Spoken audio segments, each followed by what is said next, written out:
Baik, teman-teman, di sesi kali ini kita akan melanjutkan untuk struktur kontrol dan perulangan. Ini ke topik bahasan yang akan kita praktikkan. Pada sesi kali ini ada while, ada do while, ada for, ada for each. Kemudian untuk tujuan pembelajarannya ini adalah mahasiswa mampu menerapkan penggunaan perulangan dalam bahasa PHP. Nah, ini persiapan, ini bisa membuka file index di video sebelumnya ya. Nah, ini kita akan mencoba untuk while. Jadi while ini apa? While ini adalah struktur kontrol yang merupakan urutan perintah yang dieksekusi secara berulang-ulang ya. Ini untuk sintaksnya nanti while syaratnya apa? Kemudian statement satu, statement 2. Jadi selama syarat ini terpenuhi, maka dia akan dieksekusi secara terus-menerus. Contohnya adalah seperti ini. Kita coba, kita simpan ya, kita simpan. Kemudian kita eksekusi. Nah, ini muncul notifikasi ya, sorry bukan notifikasi, uh, no ya. Ini ada yang namanya satu variabel i, ini bernilai 1, kemudian while i kurang dari sama dengan 5, ini adalah syaratnya, jadi kondisinya itu seperti ini, kemudian echo nomor i br, kemudian i increment ya, artinya 1 ini apakah kurang dari sama dengan 5? Ya, maka dieksekusi nomor 1. Kemudian syaratnya ini akan berubah ketika I-nya ini akan diincrement ya. Increment itu adalah peningkatan dieksekusi itu selama ini ya ditambah 1, tambah 1, tambah 1 begitu terus sampai nanti suatu syarat terpenuhi dan ini akan berhenti untuk looping. Jadi saya ulangi, ini di variabel i ini terdapat nilai 1, kemudian syaratnya itu adalah while i kurang dari sama dengan 5, maka akan dituliskan nomor i-nya, ini nomor perulangan yang pertama. Jadi ini adalah perulangan yang pertama, ini perulangan yang kedua, ini perulangan yang ketiga, ini perulangan yang keempat, dan ini adalah perulangan yang kelima. Itu adalah contoh ya, contoh dari implementasi while. Jadi ini akan berhenti sampai nanti syaratnya itu tidak terpenuhi. Kemudian kondisi yang kedua ini adalah do while, jadi akan dieksekusi perintahnya itu minimal sekali, artinya dia akan dieksekusi sekali, kemudian syaratnya itu dicek ketika di while. Ini kalau kita coba ya, ini misalkan i-nya itu adalah 2, kemudian ini ada do dolar i increment, kemudian kita tambahkan untuk echo dolar i titik br seperti ini, kemudian titik koma sini, nanti syaratnya adalah while dolar i kurang dari sama dengan 10, titik koma baru kita tutup, kita simpan, kemudian kita coba buka, refresh, oke. Ini penjelasannya adalah seperti ini. Jadi i kalau di awal tadi nilainya itu 1, kalau yang i yang di sesi ini ya, yang di percobaan ini kita i-nya itu nilai 2. Jadi do i plus plus artinya nanti 2 tambah 1 ya 3, 3 nanti dicetak ini.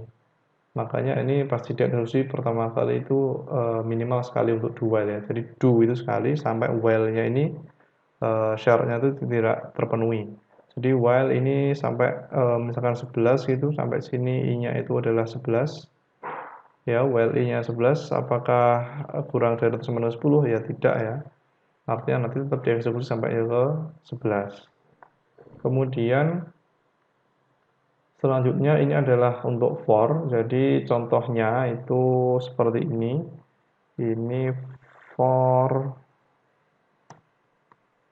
dolar sama dengan 1, sorry ya, dolar sama dengan 1, kemudian prasyaratnya itu apa? Syaratnya itu adalah dolar i kurang dari sama dengan 10, Kemudian kalau ini titik koma. Kemudian apa? Kondisinya itu I increment. Kemudian kita pasang statement yang dieksekusi itu apa, misalkan seperti ini, BR, ya gini, kita simpan, ini error apa ini ya, oh $i ya, kita simpan, kemudian kita eksekusi. Nah ini muncul angka 1 sampai 10 karena di sintaksnya ini for inisialisasi counter, syarat, dan increment ya. Jadi ini inisialisasi itu adalah pemberian nilai awal, kemudian kondisinya itu apa atau syaratnya itu apa, kemudian kondisi kalau nanti setiap perulangan ya. Jadi kondisi nanti setiap satu perulangan nanti kondisinya berubah ya. Berubah ini dalam kasus ini biasanya increment atau nanti decrement. Decrement itu artinya dikurangi satu per satu ya. Jadi misalkan 10, 9, 8, 7, 6, 5, 4, 3, 2, 1, bahkan sampai minus atau apapun, nanti teman-teman bisa tetap coba eksekusi untuk itu. Kemudian di selanjutnya ini ada contoh lain dari for. Jadi ini contohnya kalau dilihat memang code-nya ini agak panjang. Tapi ini sebenarnya mempermudah kita ketika kita akan meng-create suatu tabel dan dengan isi tertentu ya. Misalkan ini kita refresh, nah ini sudah muncul suatu tabel, ada 2 kolom, yaitu jumlah sikat dan harga. Ini kalau kita, wah gimana ini ya, inilah ya.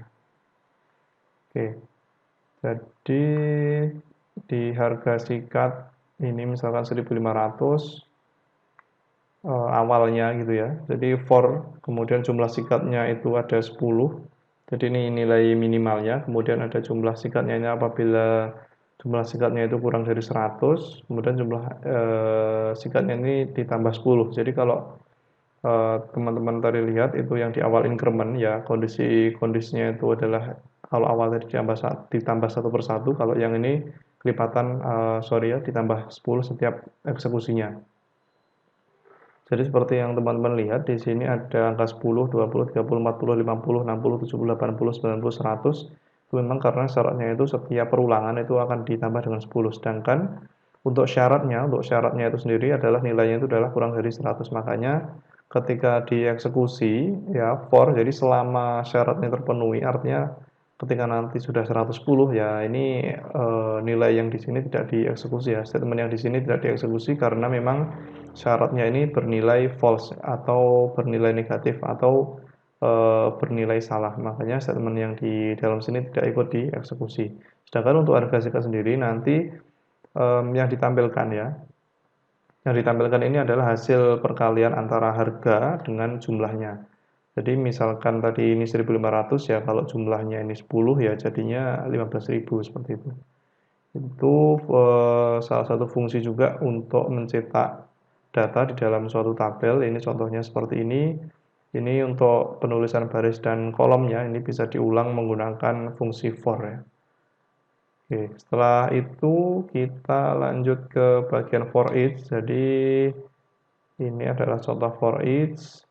For each ini teman-teman biasa gunakan ketika nanti berurusan dengan tabel ya. Ini kita simpan. Kita coba dulu. Oke ya, ini atasnya harus ada PHP-nya ini kayaknya. Nah, nanti contohnya kurang lebih seperti inilah ya. Apple, banana, orange. Ini apa? For each variable array as kunci. Ini, oh ini sintaksnya ya. Ini nanti nggak pakai ini. Kita simpan, kita refresh. Oke, jadi ya. Oke, penjelasannya nanti seperti ini. Jadi di variable fruits ini, nanti ini adalah variable array yang kita akan bahas array lebih spesifik nanti di sesi selanjutnya. Ini ada sebuah variable array ya, isinya itu ada 3 elemen. Ada 3 value, yang pertama itu apple, yang kedua ada banana, yang ketiga ada orange. Nah, setiap ini ngebacanya for each ya. Jadi setiap nilai yang ada di array fruits ini kita baca sebagai fruit. Nah, nanti setiap komponennya nanti dicetak kemudian ditambahi tag HTML ya. Ini PR ya untuk break artinya nanti dia akan di-enter ke bawah. Nah, fungsi-fungsi seperti ini nanti teman-teman bisa manfaatkan juga ketika berurusan dengan array maupun nanti ketika ngambil data atau nge-read data dari database misalkan dari MySQL. Karena kalau kita perhatikan di database MySQL itu biasanya terdapat beberapa baris data yang nanti mungkin kita bisa tampilkan satu halaman itu jumlahnya hanya 10 lah. Nanti bisa menggunakan syarat seperti ini. Ini jumlah data, artinya kita gini ya, tidak menuliskannya dicetak array 01 sebagainya itu satu per satu, tapi kita bisa menggunakan fitur for each untuk mencetak seluruh elemen yang ada di dalam satu array. Jadi itu untuk perulangan for each. Kira-kira sekian yang dapat saya sampaikan ya. Kita bertemu di sesi topik lainnya. Terima kasih.